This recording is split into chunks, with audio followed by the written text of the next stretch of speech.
In this scouting report, we are going to go over left-handed defenseman from Russia, Artemi Kniazev. Kniazev was requested by one of my subscribers, so here we go. Like always, we're gonna take a quick look at his profile. So at 5'11", he's pretty average size here, and like I said, he's coming from Russia.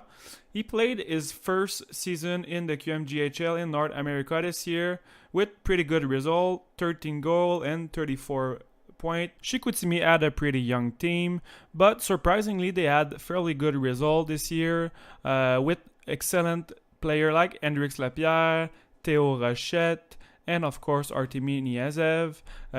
Hendrix Lapierre and Theo Rochette should be going in the first round next year if they keep the same pace. For the stat at 5-on-5, Kniazev finished with 15 points, so nothing crazy here, but he missed quite a few games. He only played 55 games. But if we compare him with someone like, let's say, Jordan Spence, who they both are ranked around the same spot in the draft, there's a pretty big gap here, 27 point and 15 point. So there's quite a big margin here. One thing Kniazev was very good at though was getting puck to the net. So he finished with 77 shot. But if we look here at shot per 60-minute played, let me get there. If we sort that out, he finished second here, so in shot per 60 minutes. And now at 5v4, Kniazev was really good here, so you can see he finished with 13 points, but he had way less game, 55 game. So in my opinion, he would have finished in the top on the power play. He was a really good playmaker, a good passer. Okay, now let's watch some footage. Let's go with the fun stuff here. We're gonna start with the skating. I think Kniazev is a tremendous skater. He has excellent agility, really nice edges. He can turn on a dime, break, go any direction. He really is a smooth skater, and I think this is his bread and butter. Kniazev qui vient récupérer devant ses couvrants, il y avait Richardson. This is a good example of him using his agility. So on the power play, he's never static. He's always moving his feet like this. What makes Kniazev interesting as a prospect is that he does multiple things very good. So there's the skating. There's also hands. He has enough hands to dig through one or two opponents that will open up the play. And after that, he can make really nice passes. So he's a kind of a triple threat with the skating, the hands, and the passing. Bloqué en défensive par P.O. Lacombe. Et c'est Kniazev qui annule le dégagement. C'est Kniazev qui poursuit sa route en fond de territoire. Kniazev à la gauche de Jones. Vers le cercle pour Kokov. Devant, c'est le but!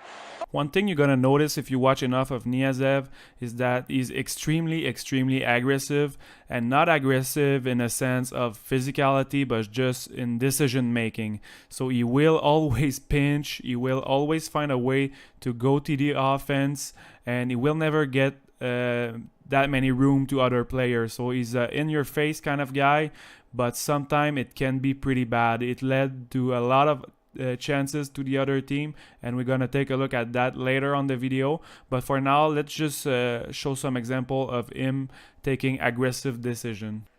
Hayden McIntosh goes well up the far side. Ça vient, c'est Drogue. Ça dure avant. Petite passe, c'est saisi par Denis. Post. Puck chopped along the wall.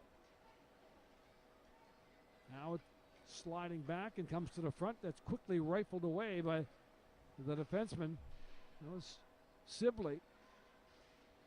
Puck in the zone. Deacon Poo. En contre-attaque, un relais jusqu'à Kniazev. Devant, c'était bien tenté pour Marcotti. So as you can see, he only knows one thing, and it's to put pressure, go on the offense, go help his forward. And he's never really gonna take the passive route. He will always take chances, gamble a little bit.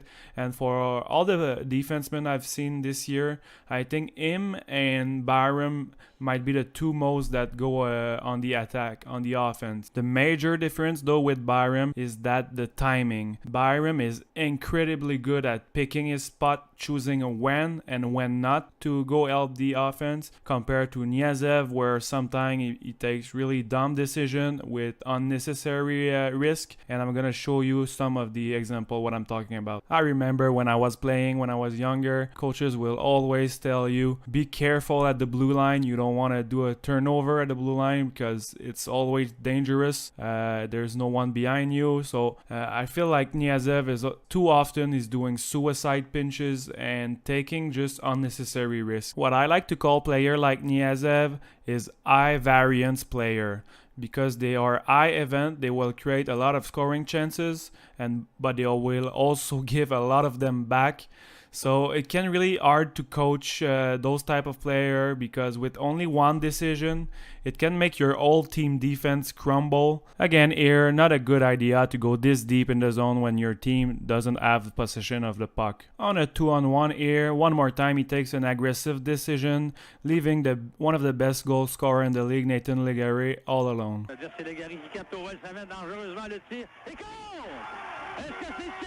To finish this off, we're going to take a look at his offense. So we're going to look at his shot and also his playmaking ability.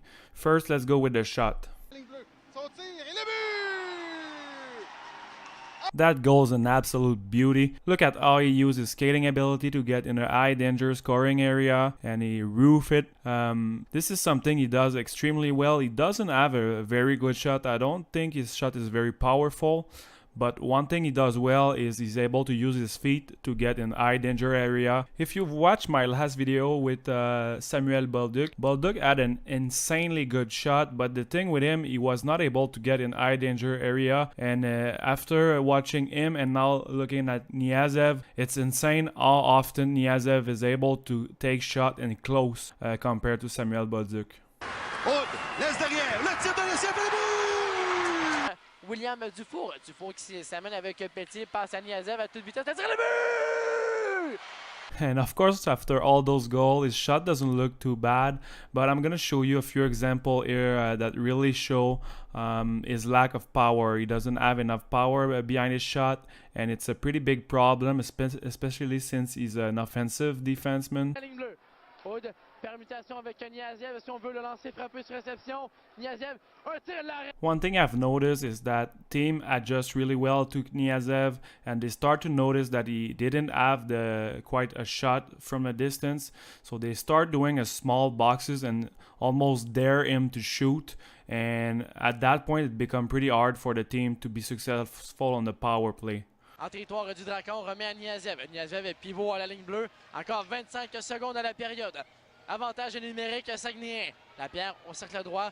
Ralentit son geste de tir. This will conclude the video. So let me know what you think in the comment about his game and where do you think he's going to be picked.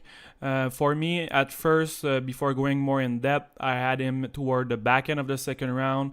And now I think I cooled off a little bit on him and he's going to be more third round material for me. The defensive side of the game is bad decision making. I think it's going to be hard for him to translate in the NHL. You really need to be able to play some defense if you want to play with the big boy. And I think he might struggle at that. For next year, I really think he's going to be he will produce a lot in the QMJHL in terms of point.